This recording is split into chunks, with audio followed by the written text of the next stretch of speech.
John to come on in after he finishes his fish sandwich. Whatever he got.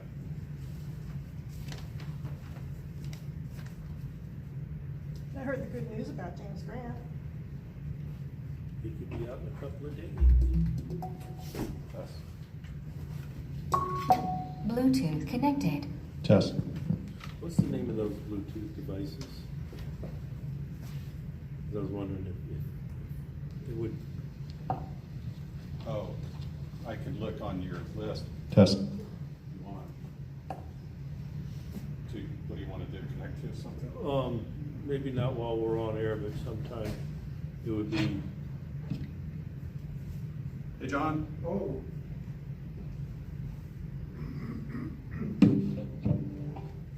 Should borrow a copy of the sound to help promote that fundraiser. I mean, I've got copies in the car. You can grab one. Yeah, I've got some out myself too. Okay. Just a second, sir. These are some things for you. Oh, okay, thank you.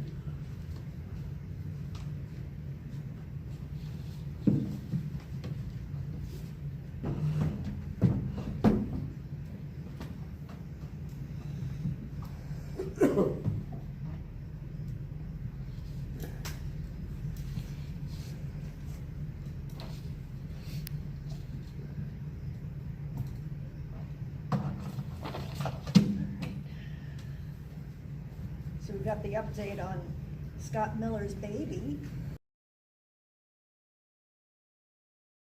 Thank you, thank you. Want an extra one? Probably arrange it. That's good. Yeah, I've got an extra one too. I've still got a few left. Can I get, this is this month, September? Can I get some? Sure.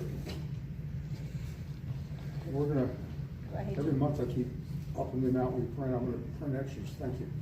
And, because where I live, only one place really has it. All the post offices. We're stealing them out of two post offices. Once Yeah. the election's over, I'm gonna get a couple little cameras and do a little detective. At the library, I could get it in, All right, let's get started, huh? We're apparently having problems with connectivity. Why that? It's cut out once and started. I shut it off the one time, if you recall. I'm getting a little eternal white donut of hell on occasion. All right, let me see if I can figure out a little bit more here.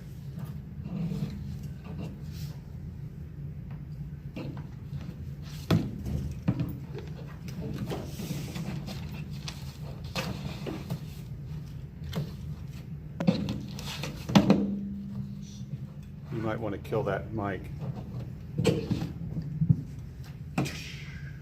That's better. We got plenty of speed here, so I think we're good. Okay, all right. Hey, hey. Carol's here, eggplant lady. All right. Hey, everyone. Welcome for joining. Thanks for everybody being here in person, everybody online. This is day 1,353 since January 6, 2021. It is September 20th, 2024. And as always, start with a very brief prayer, pledge allegiance, and then hopefully we'll have some callers starting to get in here with us a little after 7:15 or so.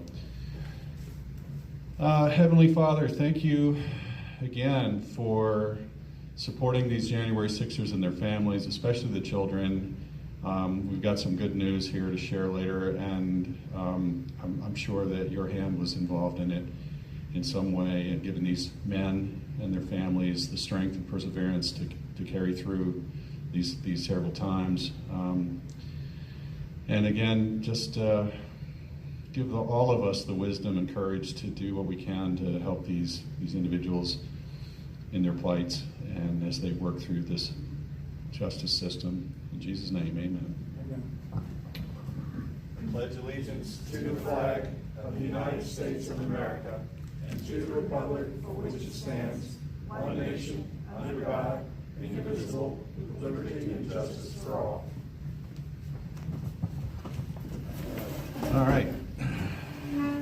Beautiful day here in the Northern Neck too, by the way. With yes, it was.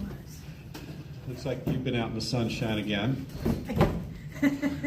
I saw her hitchhiking over by Montrose. Yeah, yeah. Probably well, did.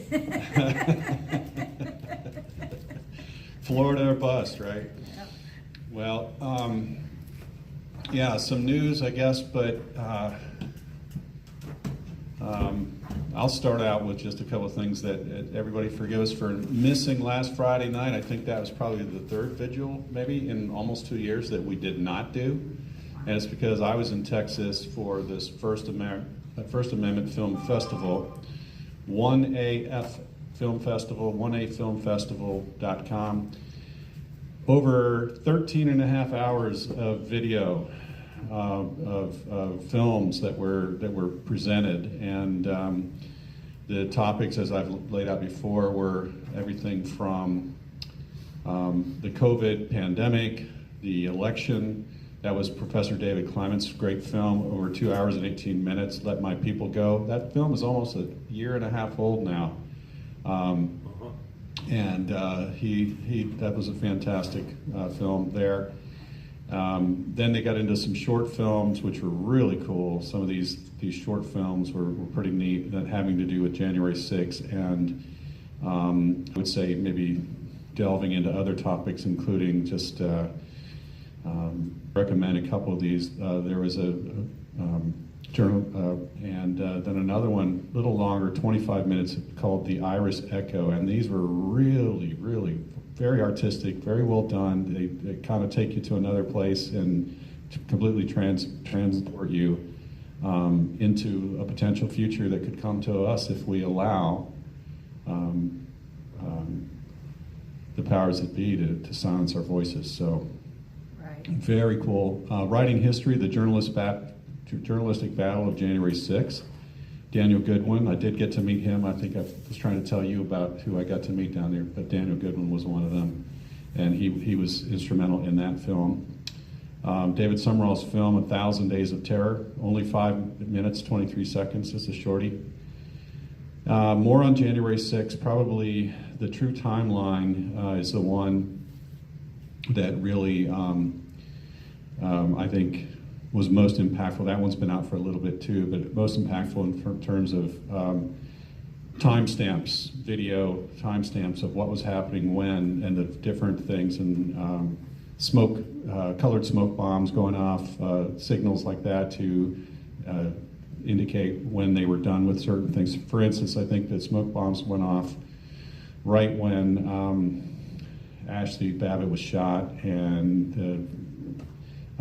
they basically had evacuated the chambers, and that was his key to get on out of there.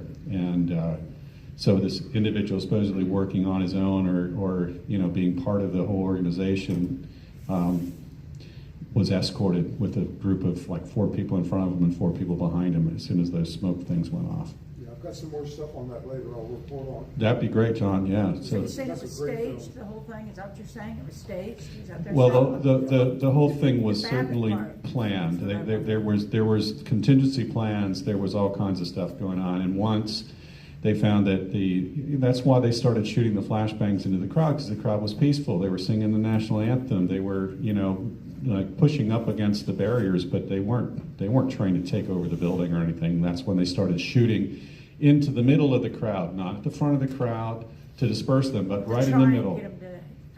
Yeah, so that's what happened there. So again, worthwhile if you really want to learn what happened that day. And then The War on Truth, Chris Burgard, that came out. That is probably the most graphic, really showing everything in terms of Ashley Babbitt's death and her treatment after. To watch, actually, because it gave so much detail that I've never seen before. What's that one? What's the name of that one? I'm going to put this out to everybody, and so that was a great one. Anyway, so that was the 1afilmfestival.com, and for $25 you can still go on there and get all of these films. In fact, if you do that, you're going to then be offered or be given an after package where they're going to kind of include also some of the commentary and panel discussions. But right now, if you go on there, it's just 11 hours and 40 minutes worth of films, one after the other, and you can binge watch it. So I'll let you go ahead if you had something there. Oh, yeah, this is, just as far as the ongoing events of J6, some transcripts just came out of the interactions leading up to that. And one is from the chairman of the Joint Chiefs of Staff, Michael Milley, and he acknowledges all of this. And this is an email that President Trump sent to General Milley, and I believe it was shared with others. Anyway, this is an exact quote. "Hey, look at this. There's going to be a large amount of protesters here on the 6th. Make sure that you have sufficient National Guard or soldiers to make sure it is a safe event. I don't care if you use the do whatever you have to do, just make sure it's safe," end quote. And of course, Stephen Sund, the Capitol Police Chief, has also verified that he was denied backup. So anyway, I think we probably all suspected that and believed that it had happened, but the actual physical transcripts have now been released. And just one last comment on that note. They also claimed that he gave a speech inciting the crowd to riot. But don't forget, near the end of the speech, he said to go peacefully and patriotically to have your voices heard. And that seems to always be left out. Yep. Yeah, thank you, John, for that. Agreed. That was a good to see that. And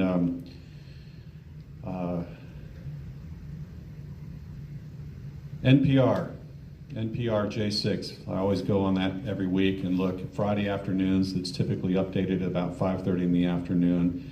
And what they do is they just scan and search the Department of Justice websites and compile a list of all the arrestees for January 6th. The number, according to NPR, is now at 1,492. 15 new arrests since the last time this was updated, which was last Friday. It goes 2,000, right? Isn't that what they said? I had heard that they had broke 1,500, but yeah, right in this document, they talk about how the FBR claims that there are over 2,000 people that were committing crimes on It's an January 6th. interesting point. I don't know what's going on there, but I know that if you said that it's 1,492, that when you last were on that website, it said 1,492. It currently says 1,490. And I those hope are that's computer-generated numbers. Scroll down a little bit to where the numbers, where the people start.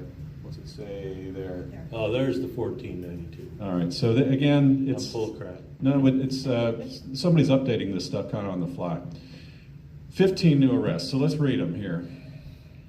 Selena Gabrielle Belton, 29 years old, from Henrico, Virginia, arrested on September 19th, yesterday. Wow. Entering and remaining, disorderly, disruptive conduct, disorderly conduct in the Capitol building, parading, demonstrating, or picketing. The same for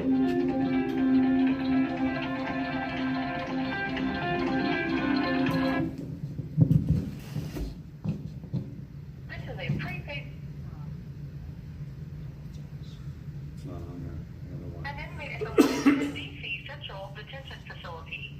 To accept this call, press 0. To refuse this call, your current balance is $84.31. This call is from a correction facility and is subject to monitoring and recording. Thank you for using Global Tellink. Hey, hello, this is Hello? Northerneck. Hello, this is Josh Atwood from DC. Hey, Josh. Hey, Josh. How you doing? I'm doing well. I just got 2 letters from Cheryl today, and the newsletters.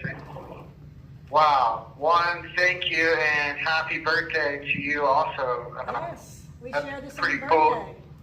Happy Yeah, I know birthday. it's a little late from now, but I really appreciate you thinking about me, and I appreciate you being alive and born, because you make some wonderful newsletters. Thank you. Yeah, great. Yeah, I was reading about the one that Curtis Tate had written. He did a wonderful job. Yeah. He made me cry. And I miss him very much. We've spent a lot of time together. Yeah. Wow. So, I was kind of happy to see Biden wearing the Trump hat. That was great. Yeah. are you back with the with the guys now, or are you still? No, I'm still separated. Still waiting. Everything's been signed. Then they lost the papers, and I just signed more papers yesterday. All this stuff back and forth. It's frustrating, but we're gonna work through it, get through it, try to stay positive. You know, I really hate that excuse that they give. We lost the papers. That's kind of like my dog ate my paper. You know, Yeah, my dog ate my numbers. Exactly. It's like, And the Haitians ate my dog. isn't that funny? Have you guys or anyone found any update on that, where like they found like some news articles that talk about it or anything like that? Well, I saw something just either yesterday or the day before where Trump actually asked somebody to go check in on it and found that it's true. They are in fact eating people's pets. Wow. Okay. There's some Yeah. great memes, some great little videos, and little songs that were put together on it. It's funny. It's so funny. Please don't eat my dog. On that Haitian incidents too, I don't know why this hasn't been reported more. Eating of wild animals and what we consider domesticated animals has been part of the Haitian culture for centuries. So this is nothing they just started doing when they got here. Right. No, So no. please do a little bit of homework. So, to your point, there was a video put out by a Haitian girl who was actually born and raised here in this country, but her parents weren't, and she makes that exact same point and says, but yes, on occasion, when they decide to dine on pets, there are sacrificial rites taking place on occasion. Well, it's a combination of two things, the culture, but also the voodoo culture, which is where they claim, the term they use is it brings good juju. In other words, it brings good luck. So it's actually a combination of both. Are you seeing much in there, Josh, on the film, on the TV, on any of it at all? I haven't seen any of what you're talking about. I just seen during the debate them talking about it, and then being in DC, the major news channel is Scripps that we watch, and of course, they like to chop and screw and perceive or portray whatever they want you to think about it, and they try to make fun of it, whatnot. And then I have different guards that are asking me about it and what my opinions are, because I'm really close to, being in Pittsburgh, Pennsylvania. I'm like real close to Ohio, so they ask me my opinions on it and stuff. And, I'm like, yeah, anything's possible, especially from people from different countries and different cultures. They don't look at, pets the same way we do. They look at it like a meal's a meal. So it's interesting to hear about the good juju and, just that being a part of the culture. And then there's quite a few officers in here that are from Africa, that live in Africa, grew up in Africa, and they speak broken English, and really good people. But they were telling me that they don't personally eat dog, but it's a common thing in their country to even eat dogs or pets or whatever, snakes. It's interesting too. They tell me every snake's poisonous, so they when they kill them, they don't let the venom spring because it'll poison them. And I thought that to be true. I didn't think it worked that way, but that's what they believe. Huh. Like right on the news, what they've been playing a lot, and everybody believes in here that are they're like Project 2025. Trump's going to steal this country, and they just keep thinking that once he gets into power, that he's never going to leave. And I'm like, I don't think the country would support him if he leave after his term. Well, that's exactly. I mean, he's proven it after the first time, even though he felt that the election was stolen, and a lot of us did. He still stepped away peacefully, right? He didn't try to hang on, so he's proven already that he's not a dictator. Right. You got a good point there, Tom. I appreciate that. I don't know why I didn't get that. Well, it's the same rationale with, Kamala's talking about changing and improving the economy. It's the same rationale. Well, why didn't you do it? You've had a chance. You and Joe have been there for 4 years almost. Yeah. So. Yeah, that's what I've been saying continuously, and yeah, I'm outnumbered in here with my beliefs, I guess you could say. So I do talk, and I try to enlighten as much as I can, but I'm not the most knowledgeable on the topic. I'm also not the most the best well-spoken individual. So I just try to give my little bit of input without being confrontational as much as possible. Right. Yeah. But yeah.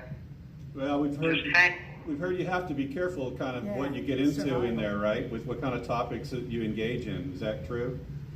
Yeah, well, yeah. Matter of fact, whenever I was just watching the Trump assassination attempt at the golf course, I was in the TV room, and it was early in the morning, and an inmate came into me while me and a couple other inmates were watching it, and he goes, "Give me the remote. I want to watch TV now." And I'm like, "Well, let me finish this." And he walks over to the TV, unplugs it, like, "You ain't watching shit." So I walk out into the day room, and I'm trying to change the day room TV and put the news on, and he goes to start ripping the remote out of my hand, and then the guard goes starts saying, hey. So I just let go of the remote, and he goes into the TV room, and then the guard goes in to reprimand him. Well, now that the guard reprimands him, he's mad at me, so he comes back out of the room, and he's like, "I'm going to stab you in the face, I'm going to kill you," all this stuff.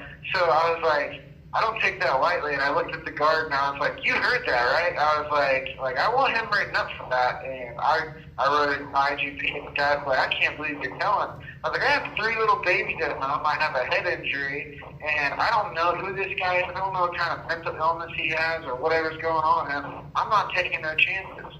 So then all the inmates are like, they can't believe that I told on him. And then after this finally got put on lockdown, they didn't separate us. They asked me if I told them. I was like, "Yeah, I told them. I'm not taking any chances. This guy could be a lunatic for all I know." They were sitting there going on, being like, "Well, that's violation." I was like, "Listen, whatever you guys think your street codes are, they don't apply to me." I was like, "Your ideology of what a man is, what a real man is probably not the same ideology that I am." I was like, "I've been waking up since I was 16 years old at 5 in the morning, working all day, providing for myself, my family, building a future, a career, trying to be the best I can in my community." I was like, "So if you think by me, not wanting to fight with a guy that's got, some homemade shank or whatever," I was like, "letting the basket involved isn't a man," I was like, I don't care what you think about me, but at the end of the day, I got to make sure I'm okay, so that way whenever I get through this period of time, I go back to my family. Or whatever, because there's a guy, he got stabbed in the neck, and now he's paralyzed from the waist down, and the jail was like, "Well, guess since he's not a danger to society, we can release him." So now he's at a nursing home in a hospital bed, move, because he got stabbed in the neck. Wow. And it's like, I'm not taking no chances with that. So everybody was shocked at me about it, and I just told them, I was like, "Your guys' hood rules and street rules and all this stuff, it doesn't apply to me." And then after that, they were stunned that I was so honest with them. They're like, "Well, we want you to know we don't have no problem." Yeah. All right. That's good with. I was like, anything you guys are doing in your cells or wherever, if it doesn't involve me or threaten my well-being, I'm not saying a word. I'm minding my own business. But if something's going to threaten my well-being and possibly put me in danger, you best believe I'm looking out for me. Nice. Good for you. I mean, I don't know. That's just how I feel about it. I'm not some big bad guy. I'm 5'9", I'm a little chubby. I'm 200 pounds. I have a broken elbow and a hip injury. I'm not Mike Tyson over here. You know what I mean? Like, or Bruce Lee or anybody like that. I gotta look out for myself the best I can. Well, your motivation is what it's really all about. I mean, that's the thing, and you made it clear. You're not out to mess with anybody else. Just leave me alone. Yeah, they were really shocked about it, and I actually after I told them all that when they were asking me questions, and I was just like completely honest with them and their reaction, I felt really good about it. And I told them, like, I'm not a tough guy. I don't portray to be a tough guy. I haven't caused any trouble with anybody. I was like, the guy came in and was like, hey, I'm having a bad day. I need to spend some time alone. Can I please have this room? I would have said, hey, of course, Joe, here you go. And I would have left immediately. But just coming in and demanding the remote and stuff, of course I'm going to say no. Let me finish what I'm watching. You know what I mean? Like, Right. I don't know. Yeah, I feel like some ways that's done to kind of antagonize people. I mean, there was a very similar story, as you know, in the Northern Neck Regional Jail when there was a fight over a television remote, the upstairs TV versus the downstairs TV, and Oh, that was whenever he got stabbed. I forget who it was. He got stabbed in his nose. Jerry Raymond. that's For right. the Tucker Carlson show. Yeah, For wanting to watch. that's right. I read it. Barry Ramey. I read about. Yeah. Who is that? It's Barry Ramey, and he named his scar. He called it Tucker Scarlson. Tucker Carlson. That's funny. I like it. It was John. That's John speaking. John Haynes from the Northern Neck Sentinel, and yeah, Barry's been in the Sentinel several times now. Even just this last edition, right? Yep. His letters in Letter there. from him. Yep. Oh wow. Yeah. And you said John, right? Yep. John Hayes. Haynes. Haynes. Yeah. Yeah. Yeah.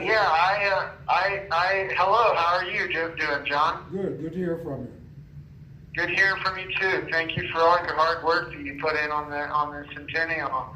I just recently started to get it, and I really enjoy it, and I pass it around the unit, even though there's people that don't have the same mindset. As soon as I'm done reading it, I pass it around. Everybody enjoys it, and everyone that works on it is doing a really good job. So thank you for that.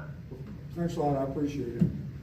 Hey, Yeah, John- I know it takes a good bit of time. Go ahead, Tom. Well, John also says that he tries to make it a little bit of it for everybody. I mean, you notice there's an outdoor section, there's a sports section, there's cooking, there's well-being, so it is a pretty well-rounded little something that he works on in his spare time every month. Yeah. I'm surprised that you have that much time to work on it, because it's really detailed and you cover a lot of good stuff, a lot of local stuff, and I really enjoy reading. You have 1 minute remaining.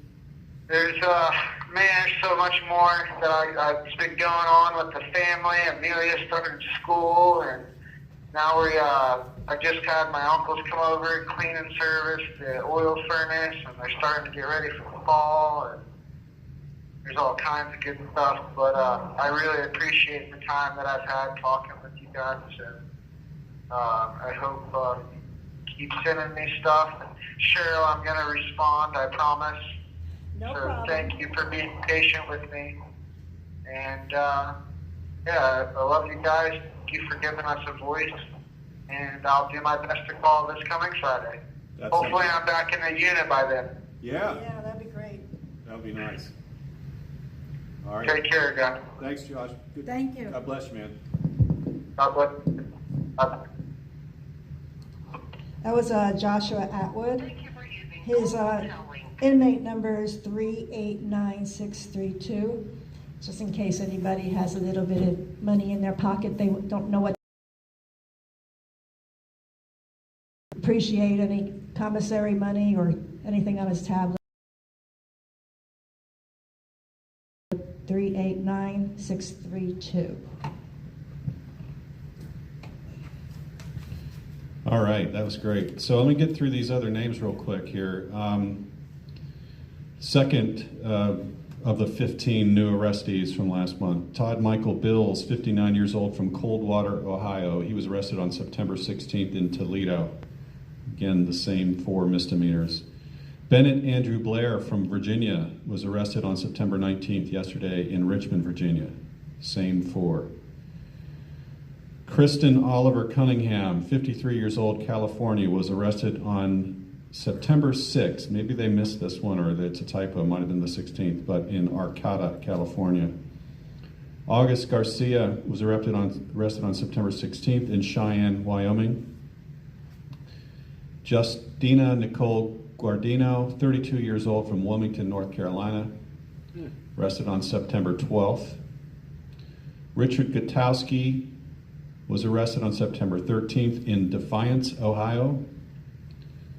Ryan Holden from Indiana was arrested on September 11th from Fort Wayne, Indiana. So yeah, we're getting a couple weeks worth. I'm glad to see that now, right?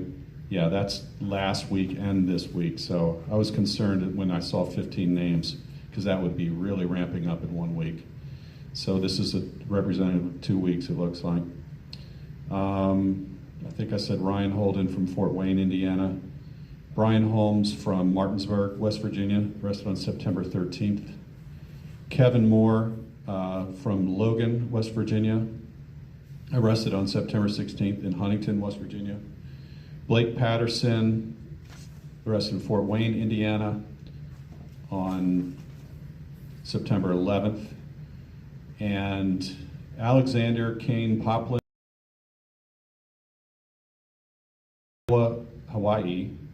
He was arrested at the Schofield Barracks in Hawaii on September 10th. Stacy Lynn Urhammer, 54 years old, from California, arrested Arcata, California, on September 6th. There was another one from Arcata, wasn't there? Anyway.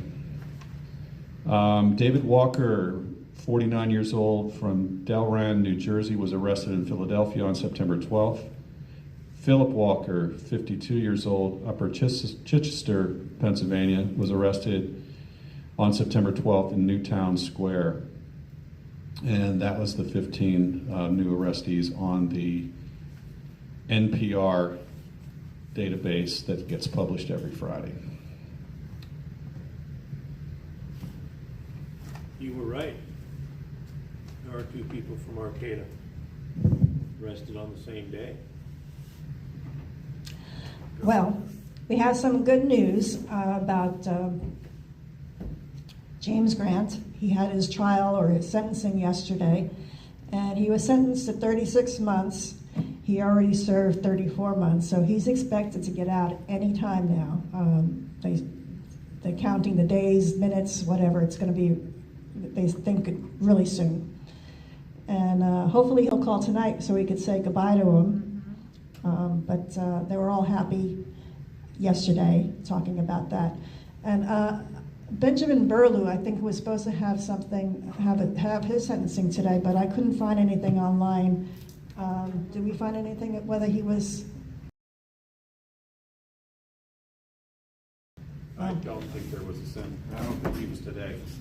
Maybe that was changed. Yeah, it was probably changed. There was, the only thing that I knew of that the Eagle's Nest was following, there was a gentleman that was going in for a plea hearing this morning. I have not heard how that went, whether, you know, I don't know. That's the only thing that was on the books for today that I know of. Then just going to give everybody an update for Scott Miller. And everybody, well, I don't know if everybody knows Scott Miller, but he had the gender reveal a couple of months ago for his baby before he moved out of the gulag, and it was a boy.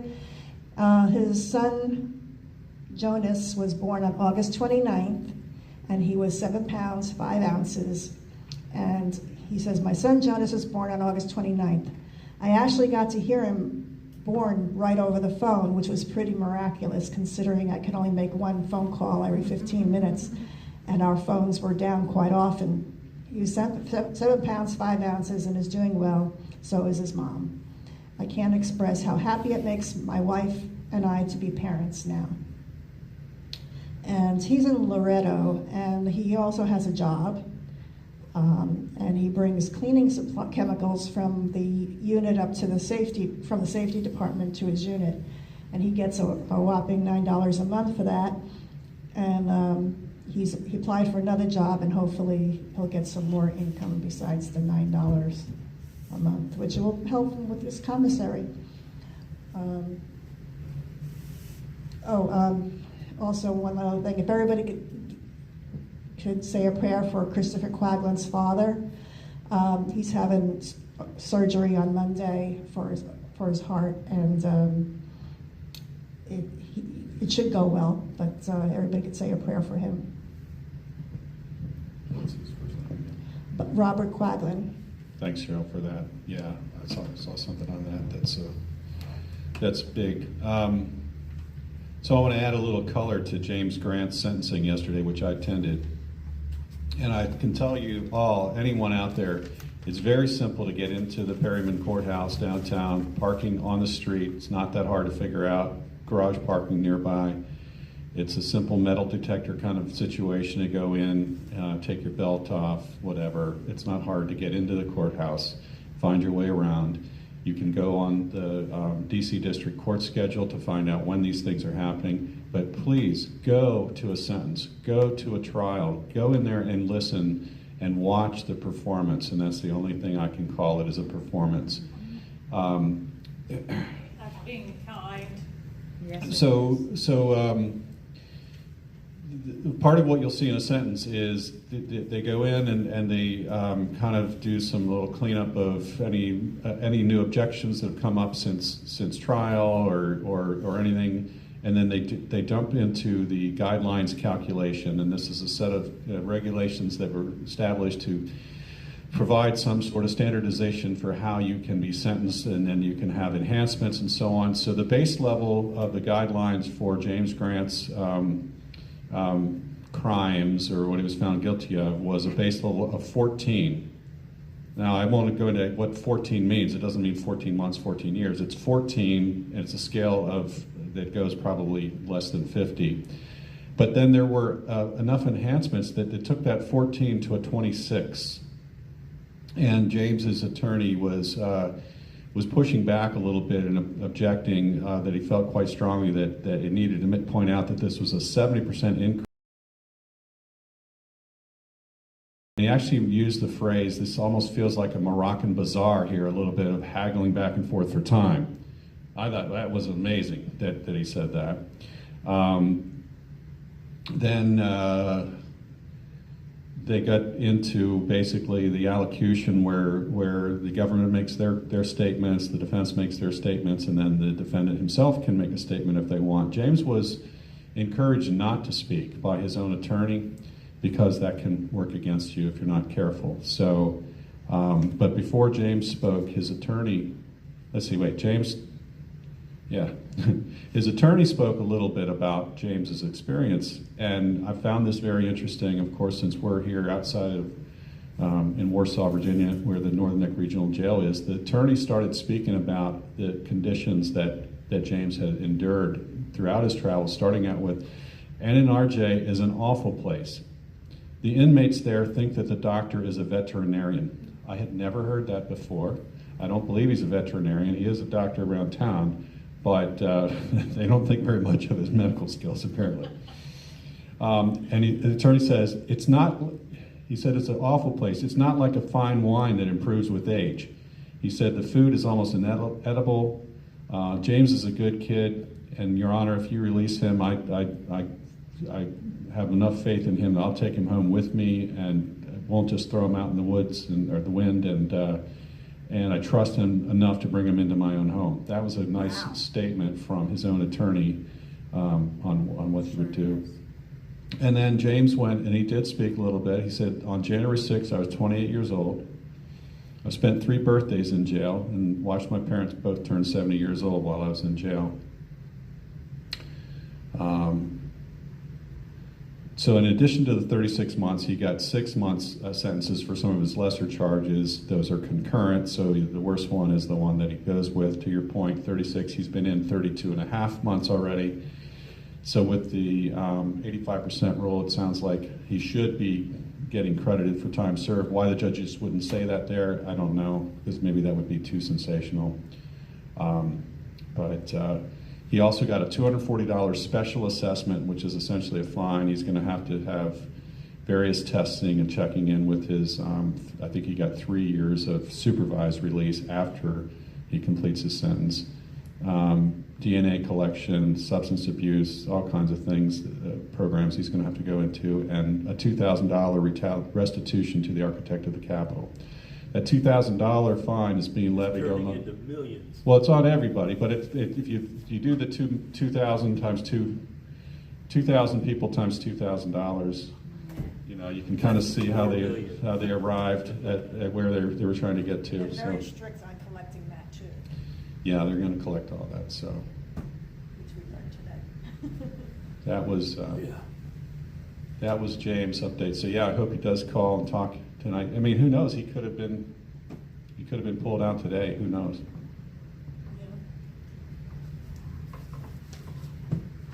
I noticed that when Brian was sentenced and they wrote articles about him, they write him as if he's like being detained that day and he's gonna spend 3 years in jail. So if you're from Katy, Texas, 4 months from now, like how's a year? So your point is they don't make it very clear that the time served counts Yeah, towards it? You don't know anything. Well, and I'd said that to someone else when the judge announced those sentence durations. She kind of mumbled when she said that they were going to be served concurrently. So I walked out of there not sure if we had 30. You know, it was not real clear at first, but It'll be on the paper. it's on the paper, and we can get the paper for sure. So, who voted in Virginia today? I did not. I just got back from D.C. Today's the first day early voting in Virginia. Early voting starting all around the country here very soon. So, my suggestion is get out and vote for your candidate as soon as you can. I can add something to that. There's been a lot of controversy over the last few years about whether you should vote the day of the election or earlier, and there are legitimate opinions both ways. The theory, as far as voting in person, was that you could kind of overwhelm the polls. They wouldn't know ahead how many they had to have to cheat. Exactly. And unfortunately, that's not always true. But anyway, but at least there is some logic to it. But there's something else that you have to understand. People automatically conflate mail-in voting with early voting. They're two totally different things. Yes, there is some chance if you go through the mail, especially with the problems with the postal union and that type of thing, there's a little bit of risk there. But in-person voting, where you actually put the ballot in yourself, is very secure. But what is so important about that is once you vote, the people trying to get out the vote are aware of that. So they stop spending money sending you literature. They stop. The big contest is for the unaffiliated voters, the occasional voters, the people that aren't interested, whatever. Well, if you vote early, they can take the resources they would have spent on you and go after these reluctant voters. And they care less about voting to vote. Now, I'm not going to condone some of the methods they use to do that. But anyway, what I'm trying to say in my long-winded fashion is I really do think it's better to vote early. And if you're going to vote early, it's better to vote in person early at your local registrar. You know, more to your point, that last area that you were talking about, where they get people that don't give a crap about voting to vote, that's the low propensity. They've been there forever. They've been there forever. They don't vote, and if you can tap them, you can get a significant advantage in an election. why they were going to the And that's nursing why the homes, Democrats filling out have their stuff. mastered that, because here we are, all the dyed-in-the-wool Republican types. Our traditions are important to us, and so we've always waited until election day to vote. But that's how we're getting our butts kicked. So go early vote. Do it. We are, Northern Lake Patriots are nonpartisan, and I've been a lifelong Republican, but I don't think I'm going to remain that. I think I'm going to go independent. I agree. Going independent removes party from country. Exactly. In Virginia, you're not a Republican or a Democrat. You're registered to vote or you're not. You can vote in a Democrat primary, Oh. you can vote in a Republican primary. You're not registered to the party. Exactly. I know that because I asked about being Hello, this independent. is a prepaid call That's from how I know that. Yay, James. Administrator at the Washington DC Central Detention Facility. To accept this call, press 0. Your current balance is $82.61. This call is from a correction facility and is subject to monitoring and recording. Thank you for using Global Tellink. James, congratulations. Thank you so much. Yeah. I thought I would bring you guys some good news for a change. Yes, we'd love to hear it from your mouth. Yeah, no, it was quite a day. I feel I got back I got back at like 5 o'clock here, back to home base, and yeah, I think I slept for like 15 hours because I did not sleep a wink the night before. I was stressing about it, and it really is so scary getting extended.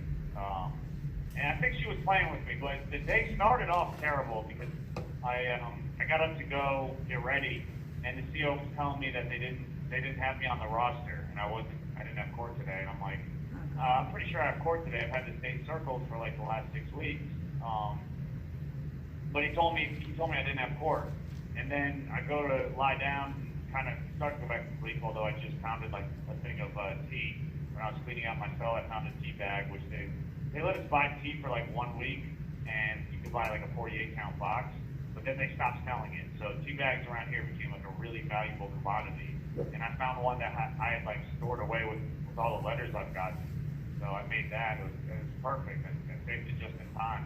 It's kind of funny the way stuff like that works out. I definitely would have drank it before then, especially because I was sick the week before, so I definitely would have drank it because I had a bad sore throat, and the tea was helping. So it's like this was the only way I could have made the tea survive. So it's just, but I drank the tea. I drank like half of it in one gulp and was getting ready, and then he said that we called down, we checked, you're not on the roster. So I go back to sleep, and then they wake me up, and they said, get up, get ready, you got it now. It's coming right now. It's like rushing me. I'm like, oh, this is a great way to start the day. So I quickly get ready, and he doesn't come for like another 20 minutes, so I didn't have to rush as I thought he did. But he hurried me up. I guess they did a double check of the roster, and I was, this is all like fourth, but this is like 5 about. So I'm getting ready. I get ready. I give all my stuff away to Brian Smith, who, in preparation for this, we fasted twice. We did a 3-day only water fast, and Brian Smith was kind enough to do it with me, and he'll be calling you guys in a little bit. So we did a fast, to sacrifice for God, to show that I can make a sacrifice. And there was one point where we were praying on I think it was on, he said it was on the second fast. I feel like it was on the first fast, but I'm pretty sure it was the first fast. But the first 3-day fast, we were praying, and I got this overwhelming feeling. I just pictured myself up there, and I was like, there is no way she's going to give me more time. I just can't see it with my history, with all the things she read, the fact that I lost a law school scholarship, and then the fact that I was in Northern Neck for over a year. I'm like, Tom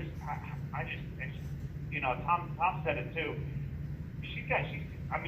She has a big heart, and I Judge Cobb, and she does not go with the guidelines, and I think the guidelines extremely overstate everyone's criminality. Like, there's people that just showed up there, and the guidelines are, 30 months, and, I pushed the fence, and it's not, I don't think, obviously, I still don't think that assault with a deadly weapon is pushing a fence.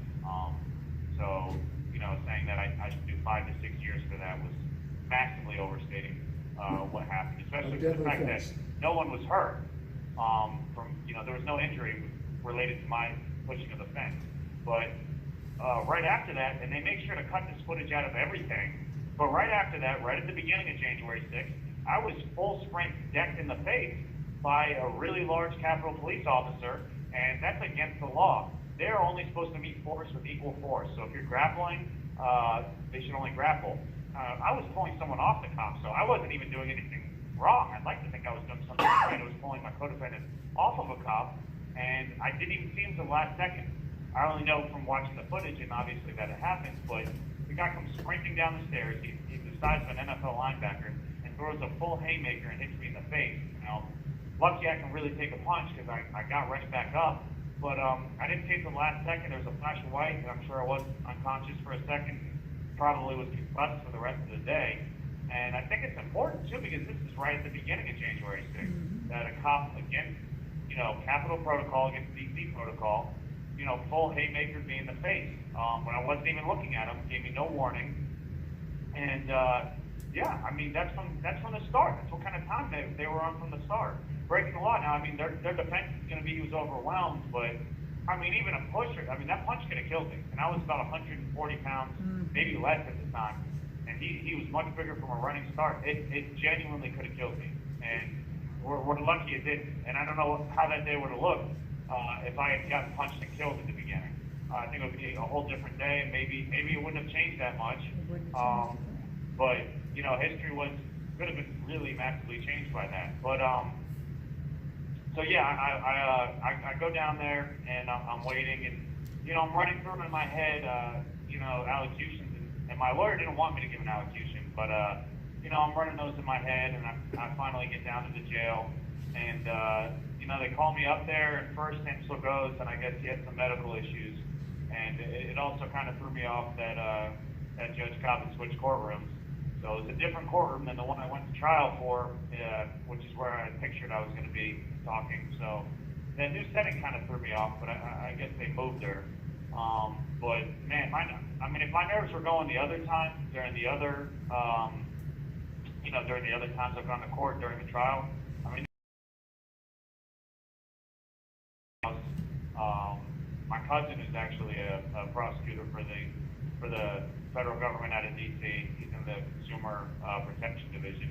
Offered no help to me, really. I mean, he offered to like help drive me after the fact, but I would have really liked maybe some kind of actual help, but you know, it's over and it worked out. But yeah, no, it was a packed crowd. I couldn't even see everyone that was in there. I'm sure a lot of friends and family, but yeah, and I just remember looking over the prosecutors and just thinking like, how with a straight face are you asking for 9 years for this, especially after you just lost? Because they did, at least in regards to me, they lost the trial. I mean, they tried to make me plead to a charge, and I beat it. It dropped me down 5 levels, so it was already worth going to trial. And they were insistent that I plead to that charge with Carolyn Edwards, who was, you know, multiple barriers over and nowhere near me.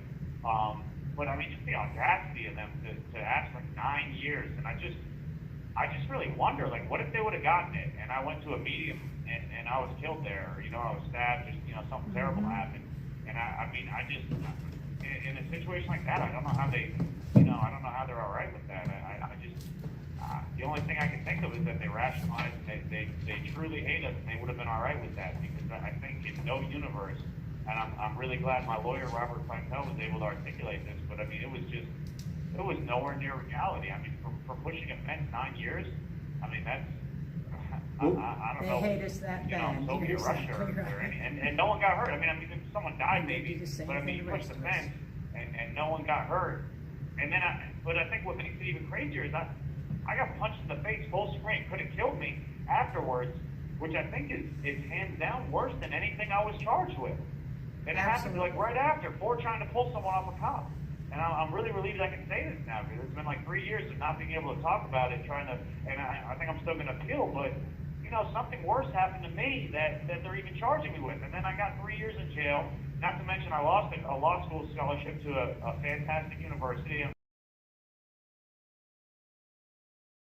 And then some of it I spent at Northern Neck over a year there, a place that is really, it doesn't meet up with any of the federal, you know, the federal standards. It doesn't pass constitutional muster at all. So, I mean, this has just been like, you know, the prime example, the textbook example of just, you know, over punishment and people lost their minds. And, you know, they make much ado about this, and that's going to be settled in the coming months, and I fully plan to go to trial on it.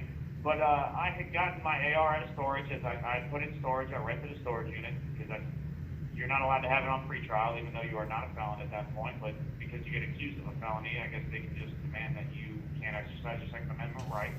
So I had it in a storage unit, and I was now realizing now that there was multiple FBI agents following me. Let me tell you, when you're on probation, you're on pretrial detention, pretrial release from a high-profile crime. I think I was facing, if you stack the charges, I think I was facing like 100 years or more.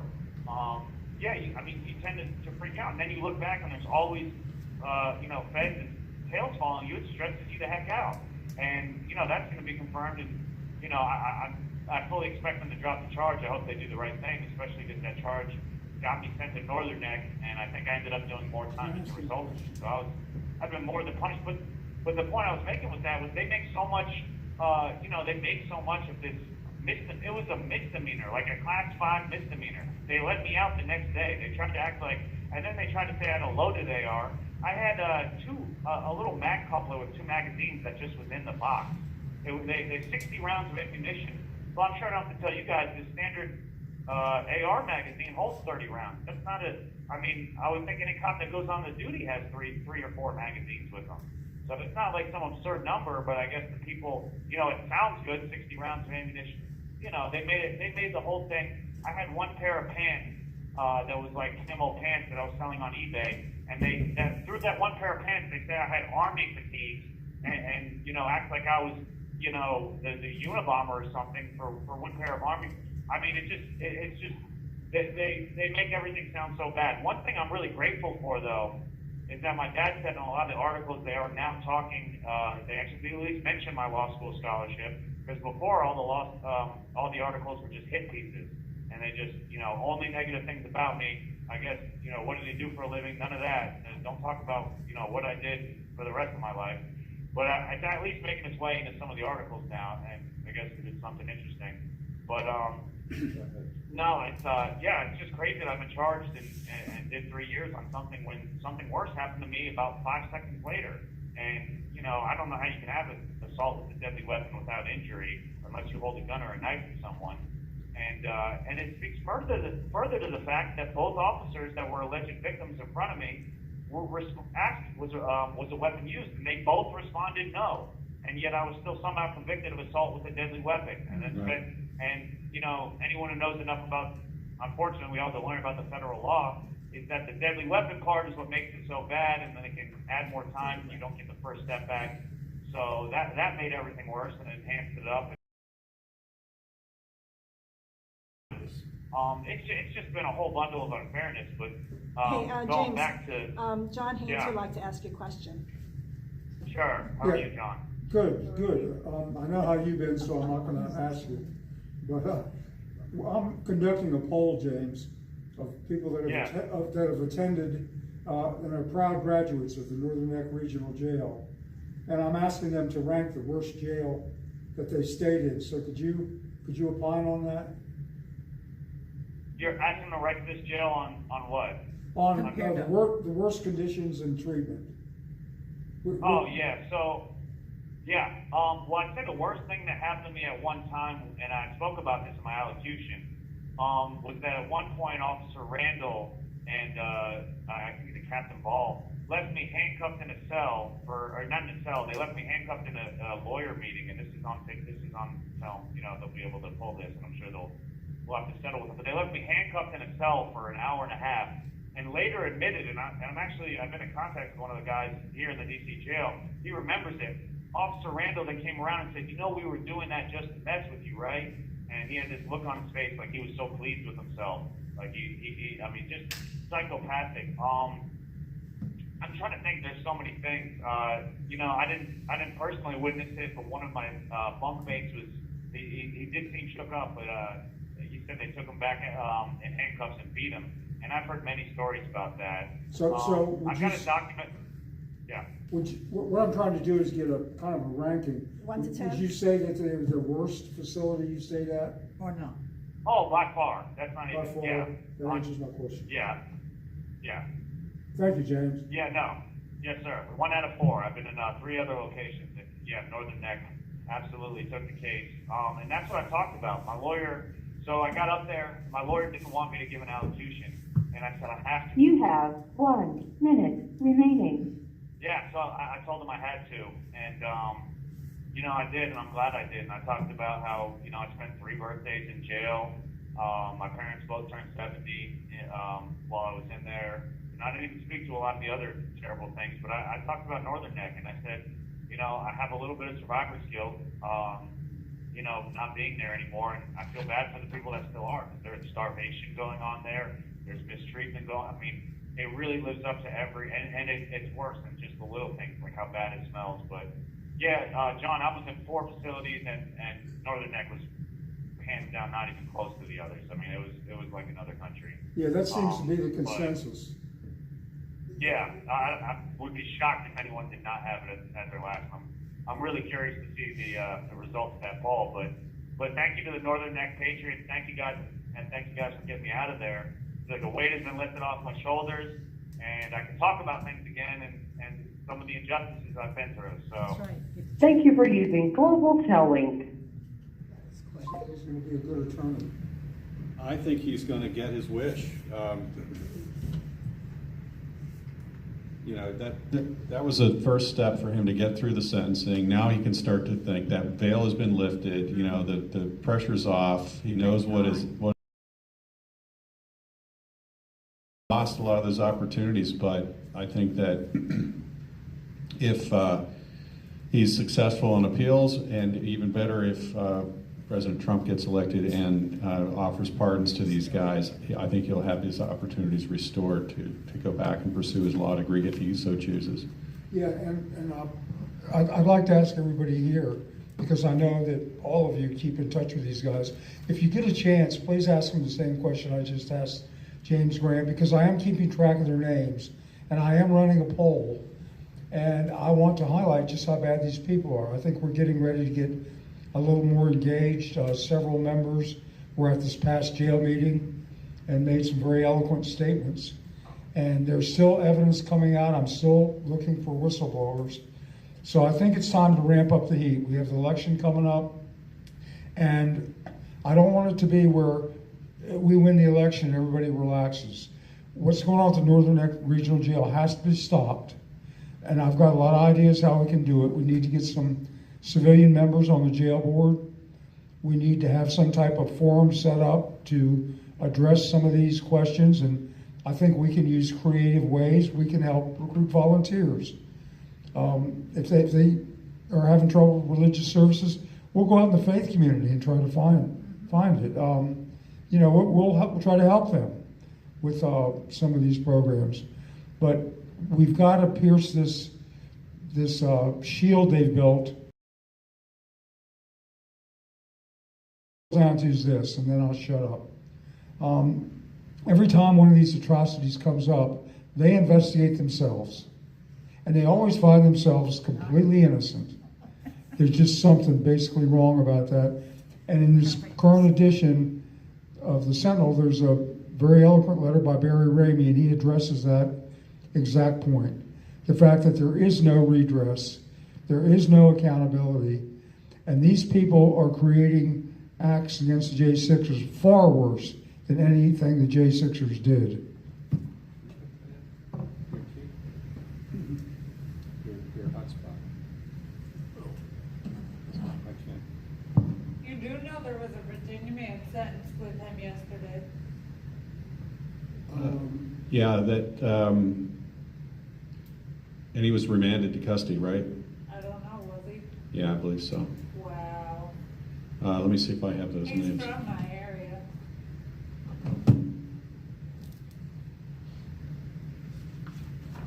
There are a lot of Virginians in there. I think Florida's the leading state. We have 4. They've come and raided 4 houses in our area. Randolph was one. Does that ring a bell? Randolph? It was Johnson. Johnson. Okay, and White. White was the other one I wrote down. Also, the former Tea Party chairman in King George was arrested. It's been a few years ago. So there are a lot of people in Virginia Grant's from Virginia. He's from North Carolina. Oh, I'm sorry. I think I'm conflating that with, his scholarship was to the University of Virginia. Is that? Alabama. Well, I'm 0 for 2. Well, let's change the subject. You can change it to, if you speak to him, remind him that he has been told time and time again that he can get a law degree. Might take him a little bit more to get there, but he can get a law degree. From what I've seen, almost anyone can. Yeah. There's a whole, I think it's West Virginia, it might be Maryland, but there's a whole, like, firm, and they have all been convicted of felonies, and they've all come to this firm and worked, and I don't know how they do it, but No, there's a method where if you put in a certain amount of hours, in fact, up to about 100 years ago, most attorneys did not get their degrees through going to college. Work a certain amount of years and whatever. So actually that's been in place for a while. And you're exactly right. You can be a felon and you can have your law degree and practice from law. like the second letter I got, I want to be a lawyer, okay, so be a lawyer. Make up your mind that's what you're gonna do. Yeah, we'll probably all need their services. I know. Unless they get her first. Unless Trump gets elected. I told one of my clients Monday, I said, coming for me if he ain't elected, so. Speaking of, I guess we have some open time here. Just so you know. Speaking of the election process, something that I came across that I think you might find interesting. I'm sure a lot of you remember during the election of 2020 in Detroit, they threw all of the Republican officials, poll challengers, out of the building. And it got a lot of coverage, of course, nothing happened. Well, they just recently found out what votes were being examined, and it's what's called a UOCAVA voter. And what that is, it's Uniformed and Overseas Citizens Absentee Voting Act. So these are absentee votes from overseas, which of course are primarily military, which traditionally have gone heavily to Republican candidates. Well, after they were thrown out, and this happened in other states too, let me give you a couple of examples of what these UNICAVA vote totals came back as. And don't forget, they normally vote heavily Republican. Fulton County, Georgia, 950 UNICAVA votes, 100% to Joe Biden. Cobb County, Georgia, Cobb County, Georgia, 80 to 90% to Joe Biden. Colorado, nearly 95% to Joe Biden.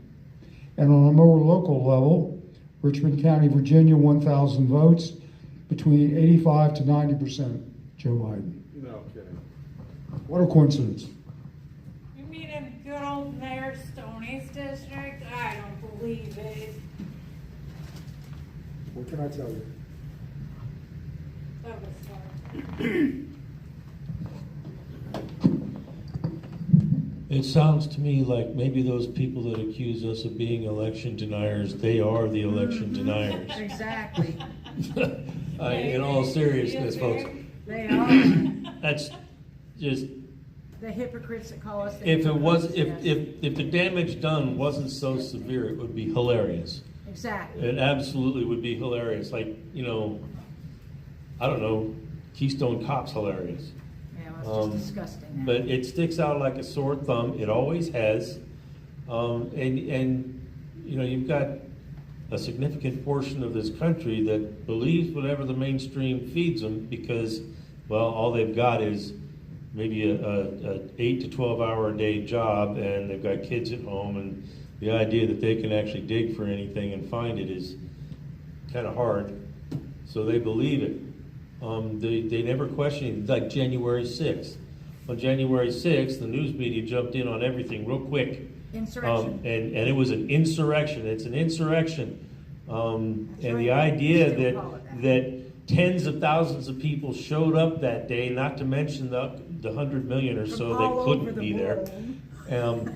The idea that maybe all of those people were right never occurs to them. And this is where we start getting into a big problem.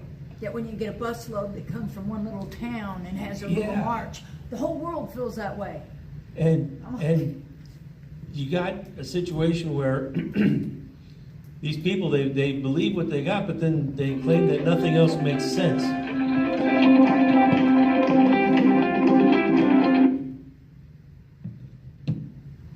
Hello, this is a prepaid call from John Manuelos.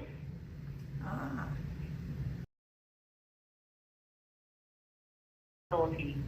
To accept this call, press 0. To refuse, your current balance is $80.91. This call is from a correction facility and is subject to monitoring and recording. Thank you for using Global Tellink. Hey, John, this is Cheryl from Northern Neck.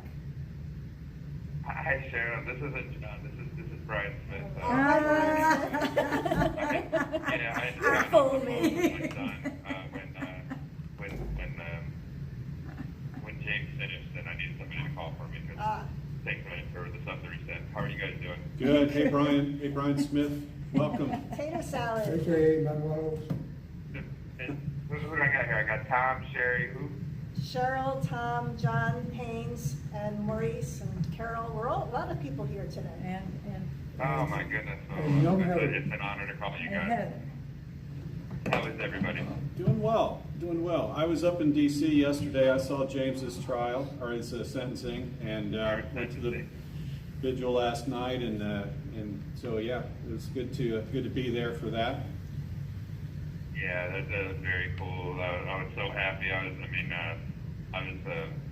my cell, and somebody came out and said that somebody had contacted him on the tablet and told him what he got, and I knew what that meant for him. So I was super happy for him.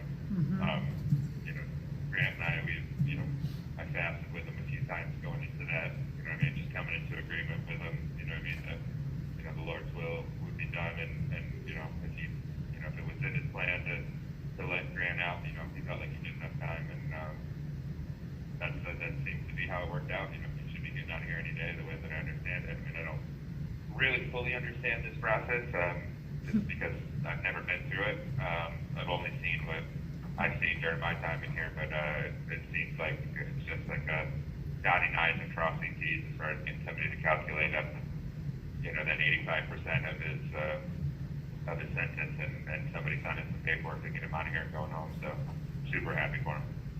That's fantastic. We didn't get to ask him how soon he thinks he'll get to leave, because he was kind of on another subject. I talked to him about that earlier. He was on the phone. I know he talked to his dad a couple times today, and his attorney, and I guess it's some department down in Texas that calculates up that time for the Bureau of Prisons, and but they have to wait on an order from the judge. So whenever the order for the 36 months comes through, gets signed and is officially, posted and wherever they post those kind of things, then his attorney can,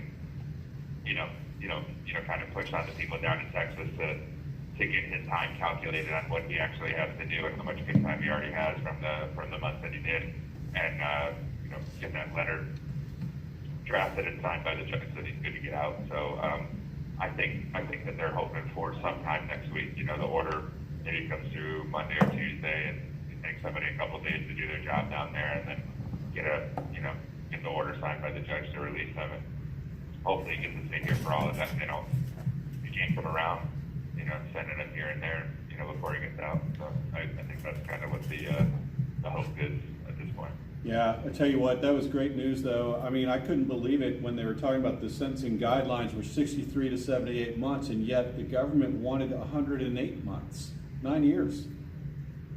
So yeah, so they're doing something similar with mine as well. They've asked for 118 months on me on a 111A, which is absolutely absurd. It's too much short of 10 years. And a 111A that they've never accused me of touching a single person. at all. So without getting into the details, because I haven't been sentenced yet, Yeah, it you came can't. down to, they hit me with aiding and abetting, which is basically a conspiracy charge. So underneath that same 111 charge, there's a portion of it, like I don't know if it's 1B or 1C or whatever, which is aiding and abetting somebody else's. And the government decided to switch gears and go with somebody that they arrested 28 days before my trial. I was arrested 2 years before that, and they convicted me on aiding and abetting this person's attempted assault. So that is my 111, is aiding and abetting somebody else's attempted assault. That's what I was convicted on, and Raggedy Ann and Peter Pan from the U.S. Attorney's Office, which are my U.S. attorneys, so it's my nickname for them anyways. They decided that it was appropriate for me to do 2 months shy of 10 years in prison for aiding and abetting somebody else's attempted assault. So this That's person, disgusting. they don't accuse him of actually assaulting. They said he attempted to assault somebody, and somehow I aided and abetted him in that. I should get 10 years for that. So October they're 7th. absolutely. October 7th, What's that's that? your big day? October 7th, that's your big day? No, it was October 7th. They've moved it now because, so they yanked me out of here a few months ago. After my bond hearing, that I put the U.S. attorneys and the FBI on blast. I asked to go back out on bond. And I'm pro se now, so I don't have an attorney. So I went in there and I said everything. I brought the receipts. I put it all on the table. I called the flyers and I showed them where they were lying. And so they yanked me out of here and sent me to the prison in Philadelphia for about a month. So I left with you. Do you know who David Dempsey is? Yeah. Yes. You guys know David Dempsey? Yeah. Me and David left together. So the same day David went to Philadelphia, I left here with him and went to Philadelphia. And then my wife was calling the U.S. attorneys and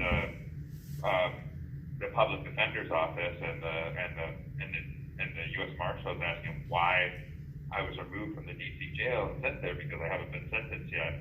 Well, unfortunately, that little move from here to Philly and then getting yanked back here and having to go back through the intake unit down here, and then eventually I made it back up to C3B where we're at now.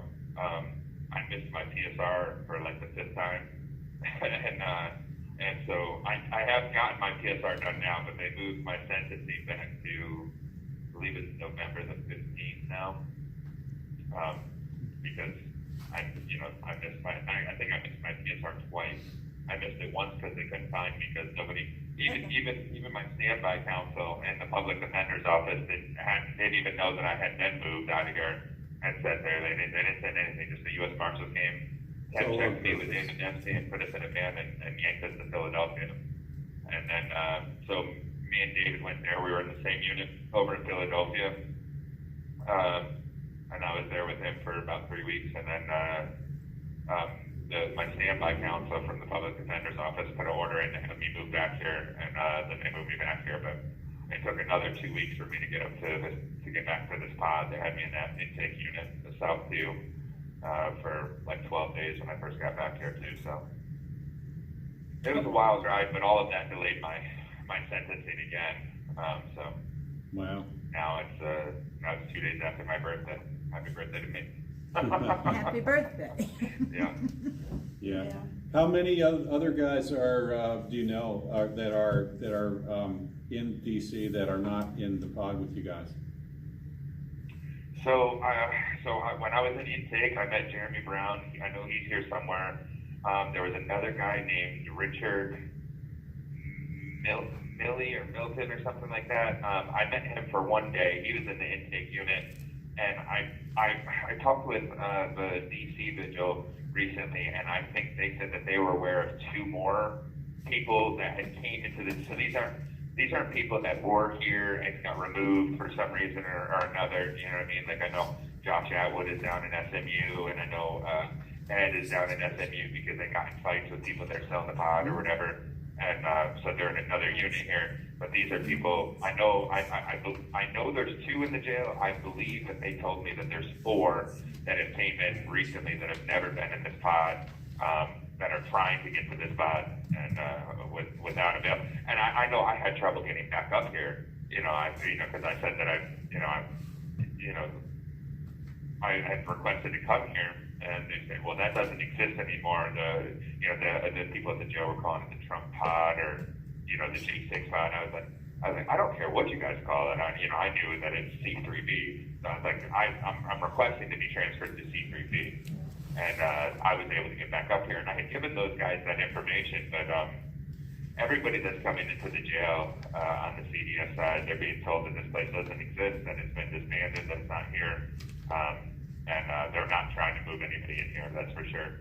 I think they brought me back just because I already knew it was here, because I just left here a month ago, to go to Philadelphia, and came back, so they let me back in. But aside from that, I don't think they're wanting any new people that are coming, or people that are being transferred here from other jails for their trials or for their sentencing.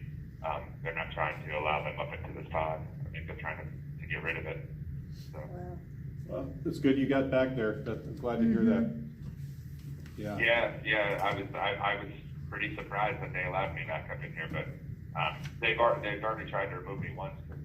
I refused to sign on to protective custody, and I think technically this is a protective custody unit.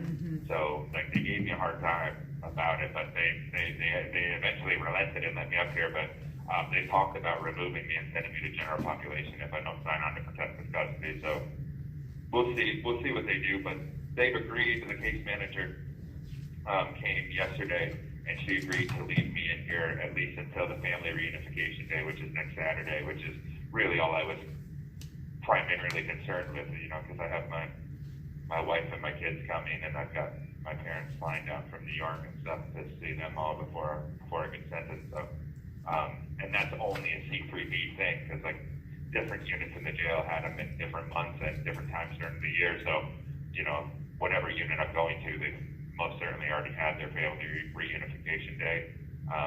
So everybody's been planning to come here on the 28th for that. So they're leaving me in the unit at least for that, but they may be pulling me back out of here and sending me to general population as well. So that's September 28th? Yeah. September 28th is the Family DC DOC, so the DC jail. It's the family reunification day for C3B, so the pod the Patriot pod, our family reunification day for our families to come see us. It's like a 3-hour visit, and it's designed for people with kids, but if you don't have any kids, you can have, they said 3 adults and all the kids that you have, so you can have your parents and a sister, or 2 siblings and 1 parent or whatever, or, for me, it's my wife and my parents, and then 2 of my 4 kids are coming with my wife. My older 2, they live with their mother.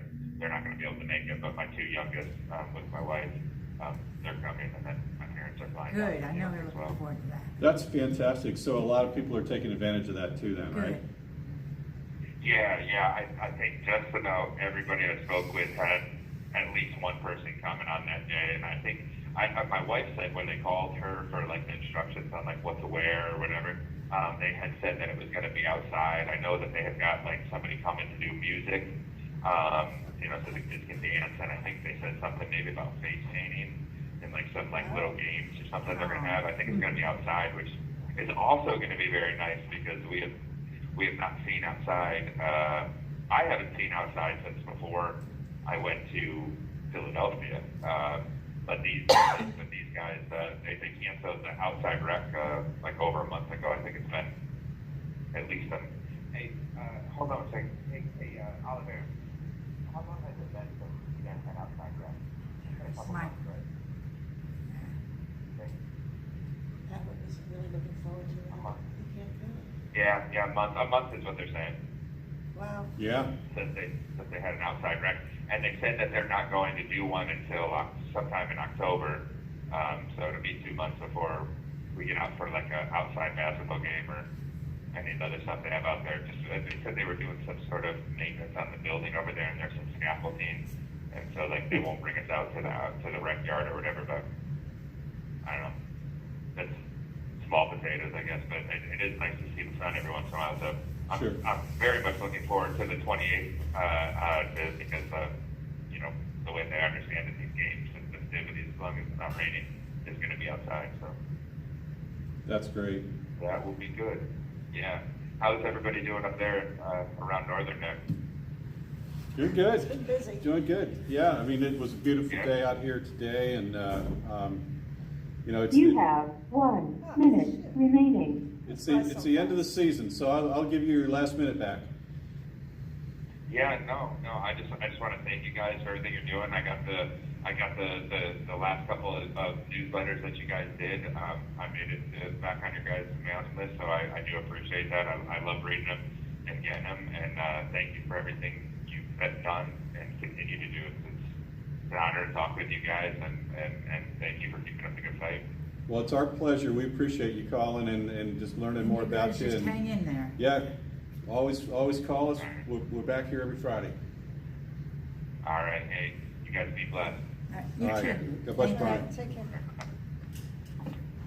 Sounds a little down. Thank you for using. When have you heard of Reunification Day? When have I? Yeah. I heard it yesterday. Somebody talked about it at the vigil. I thought briefly. Have you not heard of it before? It's not happened before. It's the first I've heard of it, but I haven't So they do it for the whole jail, but for 2 years, the guys didn't get visits. Now they've gotten visits for a year, and this is the first they've had a reunification. I wonder what that's about. Well, maybe we should look it up. I mean, you would think they would publish something like that on their website, Reunification Day at the DC Bureau. Yeah, but the point is that he said that they do it for every pod in the jail. Oh, I thought you said this was special for theirs. Only they Correct. haven't ever done it for that time. Oh, that part. Got you. Yeah. All the pods get their chance, and so this September it's. Oh, first time the J6 pods get it. Yeah. Josh Atwood really was looking forward to that. Why can't Josh come? You said that earlier. Because he's not in the pod. He's not in season Oh, three. no. He's not in the pod because of paperwork, but he's not allowed to attend the reunification day because they don't do their job. Yeah, you've got to get him back into C3B. He's in general pop right now.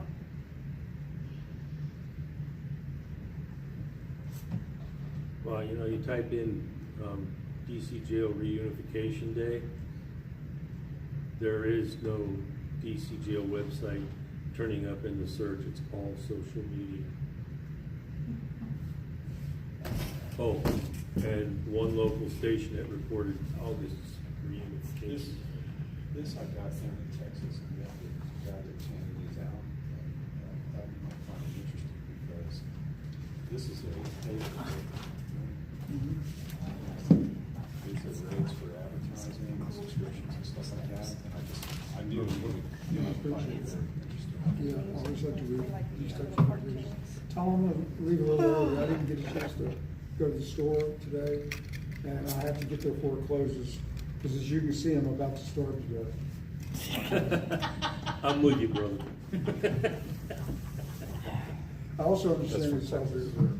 There could be a rumor, but You also what? I also understand the same store sells beer. Oh, yeah, they probably do. You can never have too much beer. Maybe you could get some glue or some tape while you're there, John. You're our hostages. I was going to bring my hot glue gun next week. Does anybody need any more Sentinels for me? Me. Baltimore, you want to just, I'll just tell them. We'll be back. I'm not going anywhere. I'm just getting a copy of this. Do you want a third I'm one? not going to follow you. Everybody's leaving me. I'm the only one up here.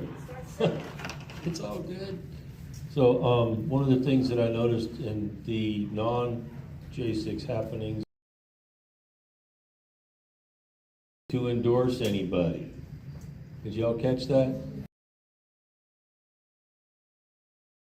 That the union made was that, well, you know, there wasn't enough support for the one candidate, Kamala, but there wasn't universal support for the other guy, so we just declined. And wait a second, universal support? No, exactly. What do you mean? Not, it wasn't Don't change the 100%, so rules, 'cause it's not in what my the heck? favor. What does that mean? My understanding is they polled that the people that belong to that union, and 60% of them were Trump. Uh-huh. Yeah, That's what I- 58.9%, yes. So it's like, the Teamsters have never been for the workers. I mean, they're all the Yeah. workers, they want Trump, but the Teamsters, because, you know, their horse, didn't rate high The enough. mule, that- you mean yeah, the mule, not, they're not gonna endorse anybody. I think the workers of the unions have already spoken, and we understand what their position is.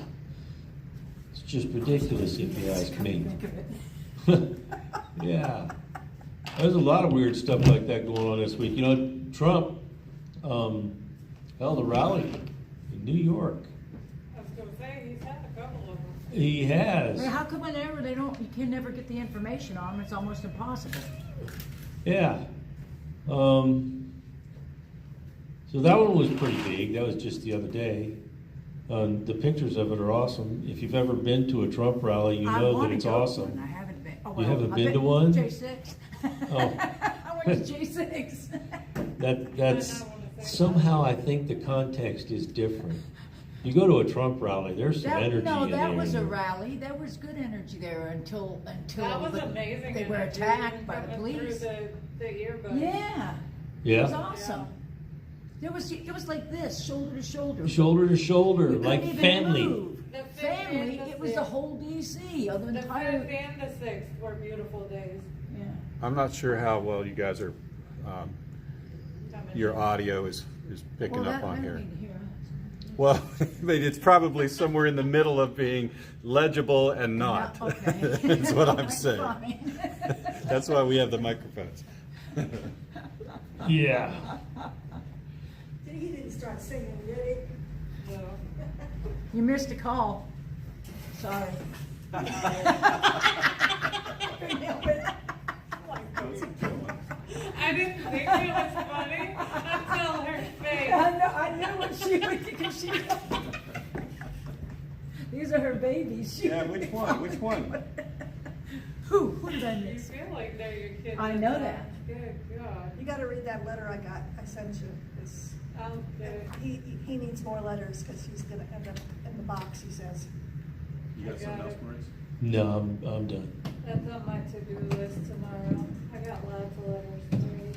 I got this from the Breakfast Club, urgent action request.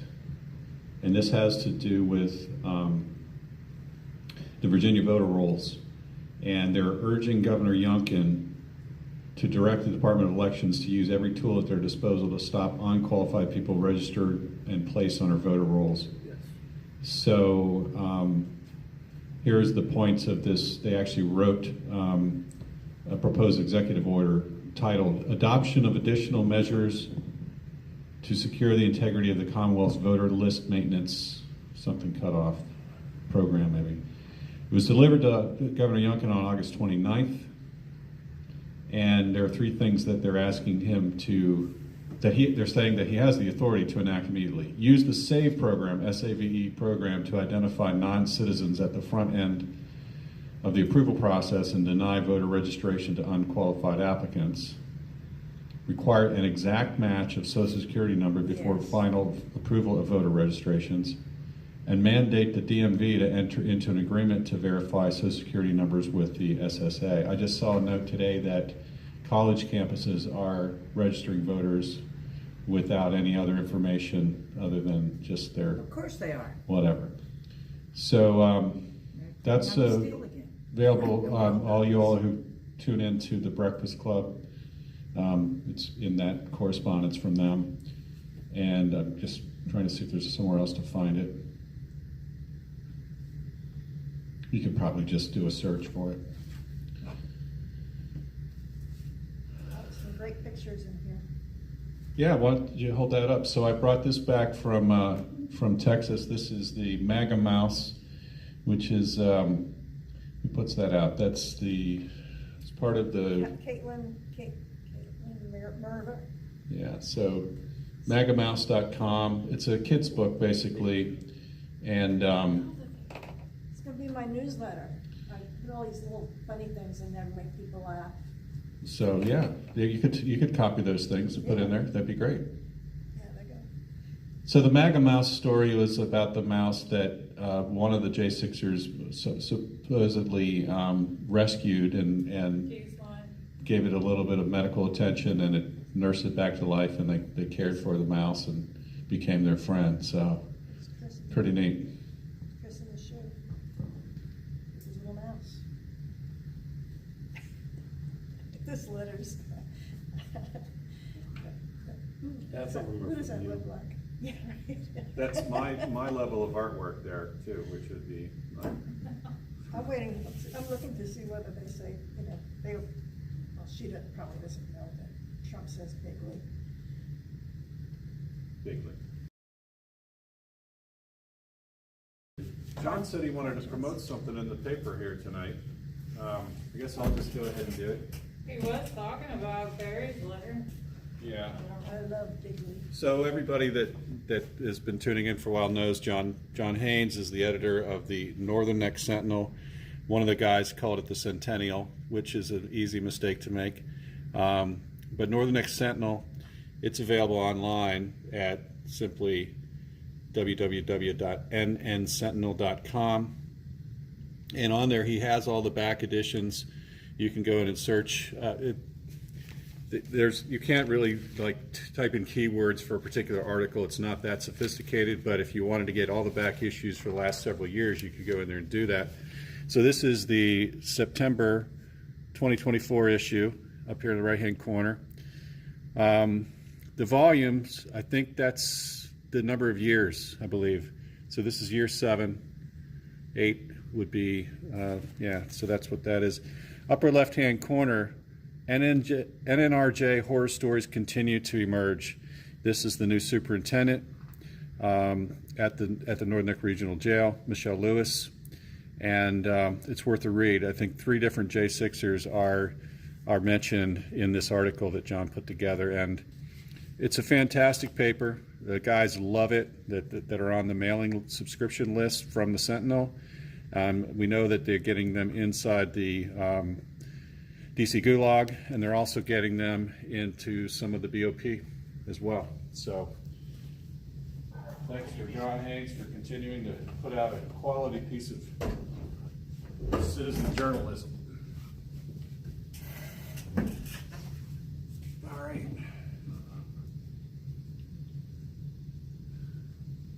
What else we got upcoming? We have our 2-year anniversary of the vigils that we've been holding originally outside of the Northern Neck Regional Jail, and this year we've been inside the VFW here, but on October 11th, which is 1, 2, 3, 4 Fridays from now, so we've got a little time to prepare, like 1, 2, 3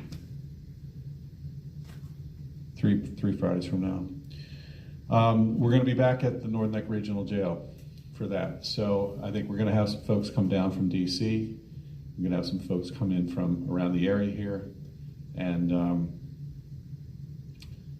that's going to be a big deal. I think we have to figure out some kind of fun, maybe food, maybe something. I don't know. Food's always good. Food's always good at something like that. Maybe some music. Let's have a barbecue. No. Jail, yeah, right. We could put in a request for some extra trays, maybe see if they've got any leftovers. If you want to try that. See what they serve you when you're asking for their food. Oh my. That would be great stuff, I'm sure. It was the Ribeye, last time. High down. Yeah, that's what they would do. Well, I always have the shrimp. Of course. The guys always like the shrimp that they serve, The right? day after What that, was it they served to Mickey? I can't Hot dog. remember. That was That's hot what I dogs. thought. Yeah, so the guys rarely get hot dogs. I think they rarely got hot dogs ever. And but that was the hot dog tray. Remember the superintendent walking around to everybody in the room saying, saying, "Here, see it, smell it, look at it." so The guys like that picture. the day after the 11th, our 2-year anniversary,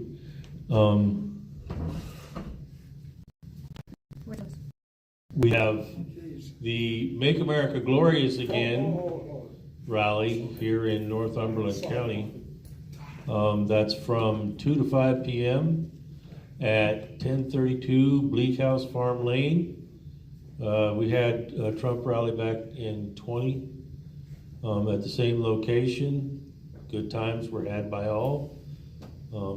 Just saying. But, the hot dogs make you think of that?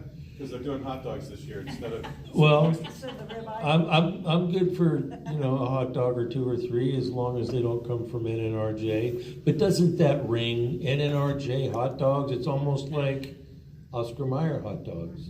Right. Just not the same thing. Beware people. Cheryl's gonna be there. Yeah. So it's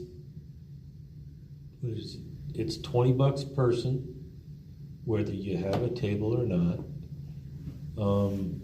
And all the proceeds benefit local, state, and federal conservative candidates. I like what Tom was saying earlier, because I don't really care for either one of the conventional parties. I truly don't. In fact, I was born a JFK Democrat. That whole line about ask not what your country can do for you, but what you can do for your country. I live with that every day.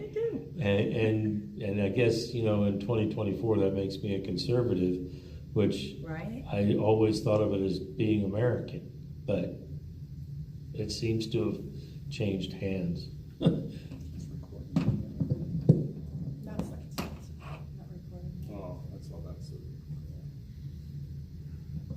Hey, I saw somebody put a comment in there about getting on the Sentinel distribution list. If you just let any one of us know, we can put that into the distribution department at the Sentinel and get your name added to the list. And you probably, depends on what kind of help they have, whether they can get you back orders or not, get you caught up. But we just need to be able to give them an updated running list. So if you have somebody who wants to get on the Sentinel distribution list, let Cheryl or myself know, and we'll get that. We'll get that in. I probably don't want to put too much in there, but because we don't monitor that, but you can always send a note to nnsentinel.com, like I said. Yes. You can also send it to our email address at the Patriots, which is nnp, as in Northern Neck Patriot, -help @outlook.com. And I tried to get you into the admin rights there again tonight, Maurice, but password blockage came up again, so I'll do that later. I'm getting closer. We'll be able to get that done. That'll be good. By the end of the year.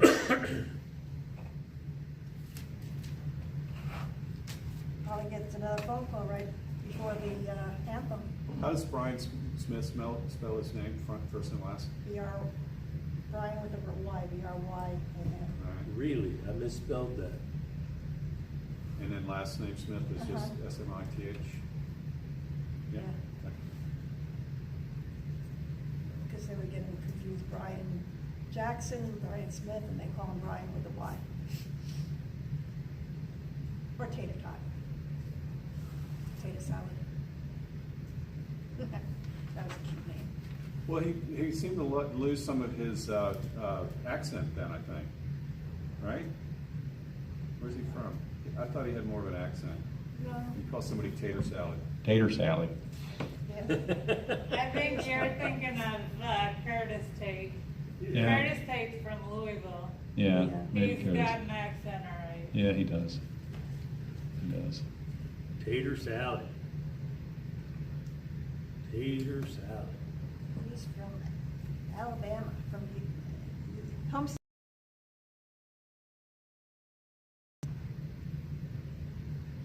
Who's from Alabama? His home state. Brian Smith's home state is Alabama, but he's from New York. Or whatever. Lived in New York. I mean, I'm from New York, so. I'm from That's my Pennsylvania, home- which my people home can. But I don't have a New York accent, do I? Yes. You do. Only been gone since I'm 20. I always want to put this out too to everyone. Book I just finished a couple of weeks ago, Justice Denied, by a gentleman named Hal Woltz. He spent 87 months, his full sentence from 2006 is when he was arrested. Ended up spending 87 months in jail. His wife was taken as hostage to use against him to get him to do a plea deal. I won't give all the rest of it away, but Anyway, justice denied. Howell Woltz. It's worth the read. It's a page turner. I shared that with you. I'm gonna take a picture. So, election night is the first Tuesday, no, it's mostly for you. Election night's first Tuesday of the month. What are we gonna do about that? We have our, Tuesday after the first Monday. Well, Yes. Well, the polls close nothing, at exactly. 7. Carry on as usual. you still wanna have a meeting that night? Why not? How many? We'll all be here all excited. We'll all be buzzed. What's your concern? let me Is tell it you. people won't be able to come, or the election Oh, I workers? won't be able to come. I'm sorry. Are you a poll worker, watcher? Yeah, I'm an All election right. officer. So there, that's, we I should. just thought of that. I won't We be should here. figure out how many people we've got that are gonna be working the Yeah. polls then. And maybe that's a reason to try to change it, or just skip it. A week later.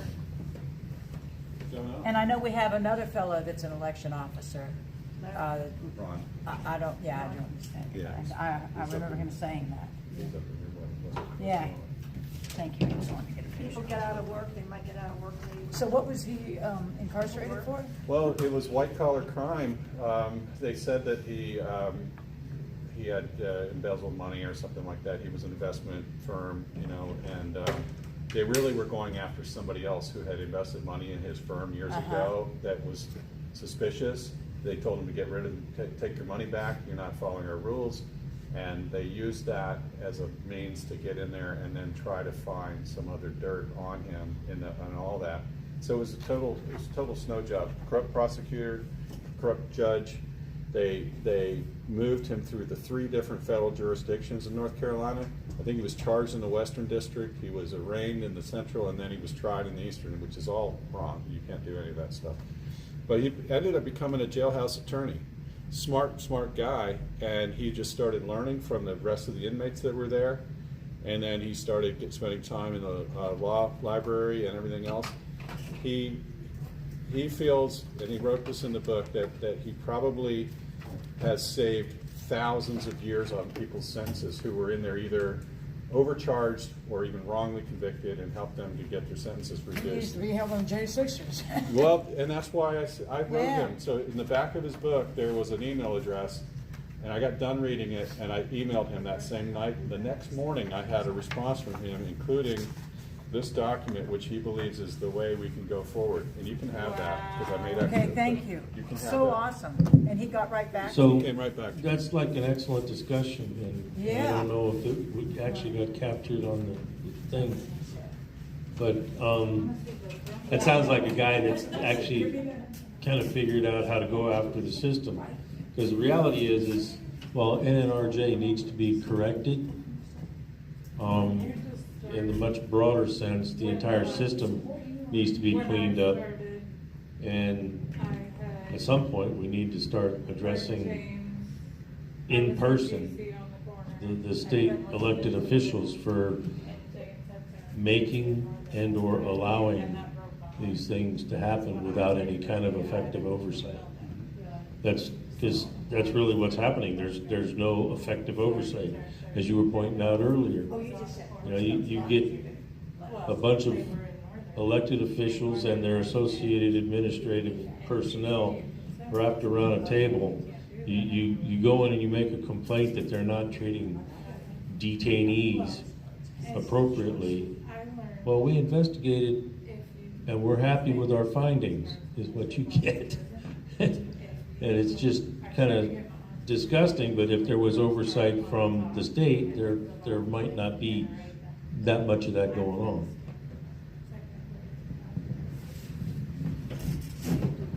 Our hostages are, The hostages are falling down on the job. Absolutely. I'll bring my program next week. Stay long. Thank you.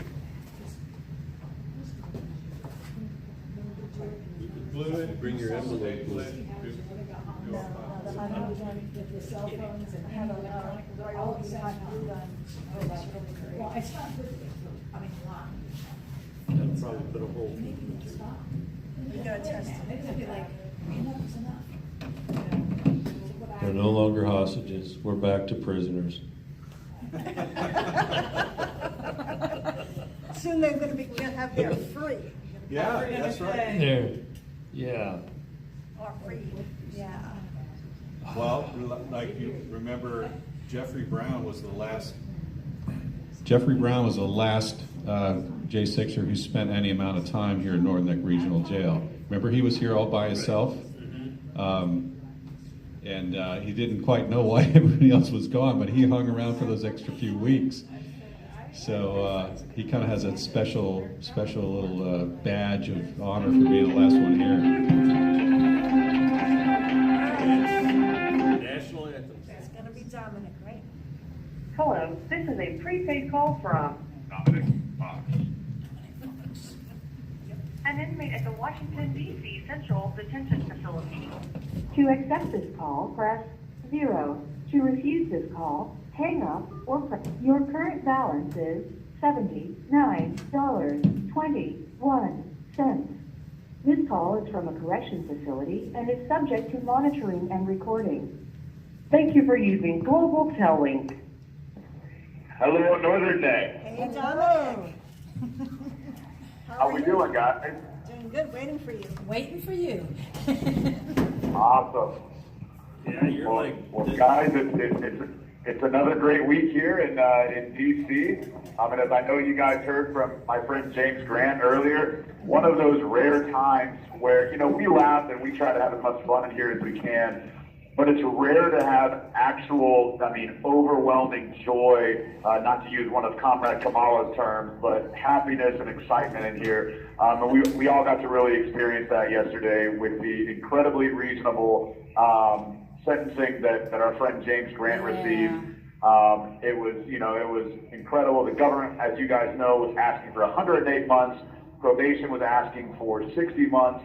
And Judge Cobb, who, I don't know if James ever actually said this, in his words, the cutest judge in the district court, sentenced him to 36 months, which is effectively time served for him. So happy for him. One of the absolute best people that I've met throughout this experience. Somebody who's made me laugh more times than I can count, has made me a better basketball player, and is the keeper of the best cheesecake recipe I've ever had in jail. So excited for my friend James Grant, and truly I hope it's a sign of good things to come, because anytime you see a sentencing recommendation from the government like that, and to come in, so far below that, I believe that much of it, or at least a portion of it, certainly came from the hell that he endured at the Northern Neck Regional Jail. But I think hopefully, cooler heads are starting to prevail. The truth, as we know, is slowly but surely, as it always does, coming out. And,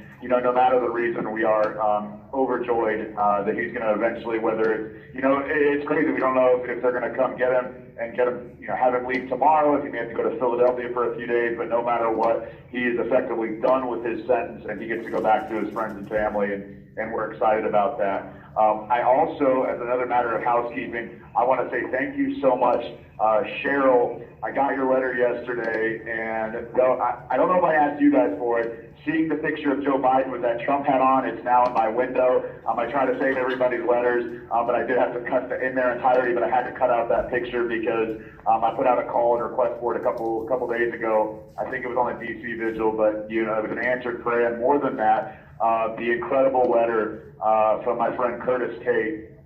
It was just a shot in the arm of encouragement. I think he would be overjoyed to know that the men and friends that he had in here have followed his advice and the example that he set for us. And I can definitely tell you that we continue to work out every day. We're strengthening not only our bodies, but our minds. Our diets are improving every day. But more than anything, that guy, for those of you out there, look up that Gateway Funding article from Curtis Tate, and just know that is the man that I know. That is an individual who truly is the definition of walking the walk and not just talking the talk. And I'm so glad that I got to meet him and can call him a friend. I look forward to seeing him on the outside, and I can tell just by the writing that he's continuing to walk the path that he helped set for so many of the men in here, and truly a great guy with an incredible story. If you're not familiar with it, I would encourage you to look it up. I know right now he's, from what I understand, in Fort Dix with another one of the great guys, Jeff Sable, and send him a letter of encouragement. Curtis Tate's story is amazing, and truly, a lot of the guys have had impacts, but Curtis Tate's legacy and memory is felt every day in the way that we continue to work out and strive to be better. And you really just took his encouragement to heart, and it was, I read it, I'm like, that's my man.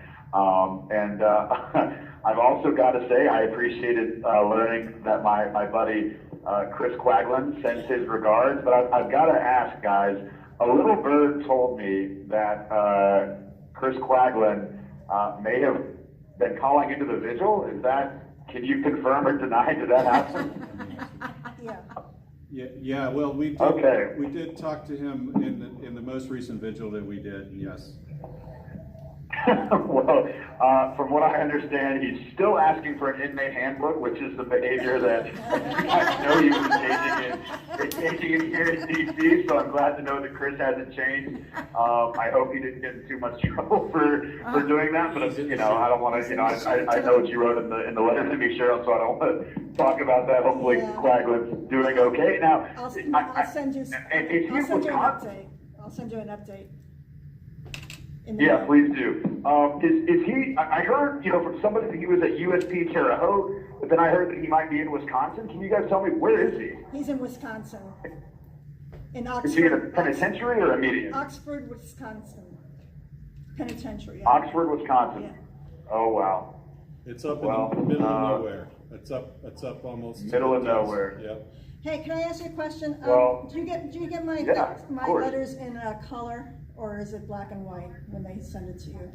Do they copy it? So that's the thing. I think they're getting tired of copying stuff. I actually got it in color, and I really appreciated that. Okay. Yeah, no, it was awesome. It was awesome. Good. And I got to ask, before I get into my next topic, I've got to ask, is my friend John there tonight? He was. He's gone. He was? Okay. He's gone. Okay. Well, please let him know that we were all cheering for his University of Kentucky Wildcats last week. They absolutely should have beat the Georgia Bulldogs. Unfortunately, they came up just a little bit short, just like my Razorbacks did against the Oklahoma State Cowboys a couple weeks ago. But hopefully the Wildcats get back on track, and hopefully you guys will cheer on my Razorbacks tomorrow as we take on the Auburn University Tigers, War Eagles. Weird things going on there in the Plains. Never really understood why they seem to have two mascots, but it's really somewhat of a make or break game for my Razorbacks tomorrow. And just know that there's everybody except for one. There was our buddy Chris Moyer, who is a ravenous UGA fan, but the rest of us were pulling for the big upset. And after the anthem, I will get into what I'm ecstatic to hear coming out of Georgia, as I'm sure you guys have either already talked about it, but some exciting news out of the Peach State came today. And as you guys know, it's my job to carry you through the anthem. So we're gonna get that ready, and if you guys will join with us, and remember, we love adding the fight at the end, and I know you guys are doing that with us. So give me 1 second if we all get pulled up here. We're getting ready.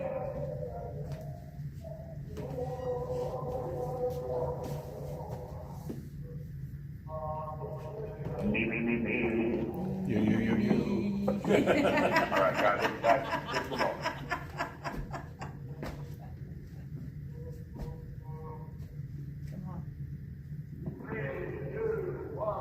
Oh, say, can you see by the dawn's early light what so proudly we hail at the twilight's last gleaming, whose broad stripes and bright stars through the perilous fight o'er the ramparts we watched were so gallantly streaming, and the rocket